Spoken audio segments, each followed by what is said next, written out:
Transport phenomena in gases. इस topic में हम ट्रांसपोर्ट फिनोमिना जो गैसेस में होता है वो पढ़ेंगे हम। तो according to kinetic theory the molecules in each gas are always in motion. Kinetic theory के अकॉर्डिंग ईच गैस में मॉलिक्यूल्स जो होते हैं वो हमेशा मोशन में रहते हैं, क्योंकि inter molecular force of attraction जो होता है वो बहुत ही वीक होता है, तो मॉलिक्यूल्स ईजिली फ्री रहते हैं। मतलब कि कहने का मतलब ये है कि सॉलिड एंड लिक्विड के कंपैरिजन में इंटरमोलिकुलर फोर्स ऑफ अट्रैक्शन बहुत वीक होता है इसमें गैस में। अब देखिए, equilibrium state of a gas is it's most probable state.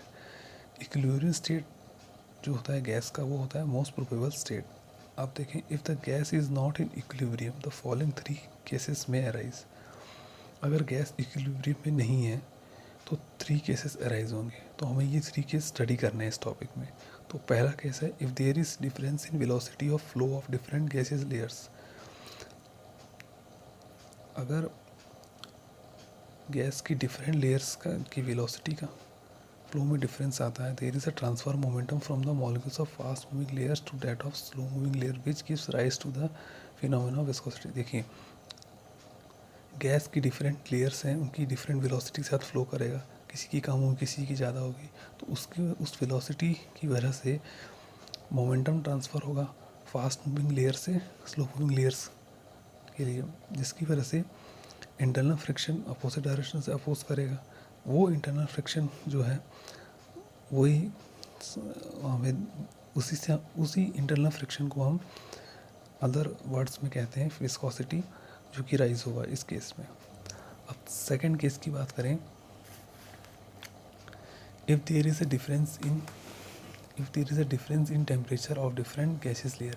Gas की डिफरेंट लेयर्स का टेम्परेचर डिफरेंस होगा, किसी का कम किसी का ज़्यादा, तो उसकी वजह से थर्मल एनर्जी ट्रांसफ़र होगी। हाई टेम्परेचर पर जो मॉलिक्यूल होंगे उनसे लो टेम्परेचर पर जो मॉलिक्यूल है वहाँ उसमें, यानी there is a transfer of thermal energy from the molecules at high temperature to the molecules at low temperature, जिसकी वजह से हमें थर्मल कंडक्टिविटी फिनोमेना मिलेगा, या ये कह सकते हैं थर्मल कंडक्शन का फिनोमेना राइज होगा।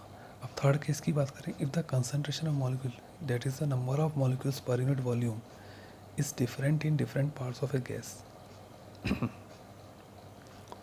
मॉलिक्यूल्स का कंसंट्रेशन यानी कि number of molecules per unit volume जो है वो डिफरेंट होगा different parts of a gas में।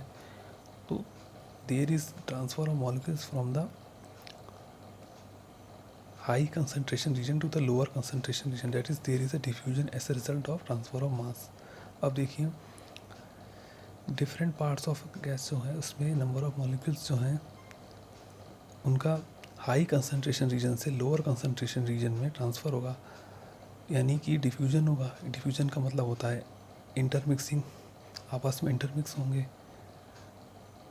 मान लीजिए कोई एक कंटेनर है, उस कंटेनर में अगर हमने बीच में एक पिस्टन लगा दिया और उस कंटेनर को हमने 2 सिस्टम में मान के चलिए, एक पिस्टन के लेफ़्ट साइड में हम मान के चलिए कि ए सिस्टम है और सिस्टम के राइट साइड में हम मानते हैं कि बी सिस्टम है। अब अगर हमने वो पिस्टन हटा दिया, रिमूव कर दिया, तो सिस्टम ए एंड बी दोनों में जो गैस होगी वो मिक्स होगी, तो इंटरमिक्सिंग होगी, तो डिफ्यूजन होगा due to the transfer of mass. तो वही डिफ्यूजन इस थर्ड केस में शो किया गया। Thus in gases there are 3 transport phenomena, namely the viscosity due to transfer of momentum, the thermal conduction due to transfer of thermal energy, and diffusion due to transfer of mass।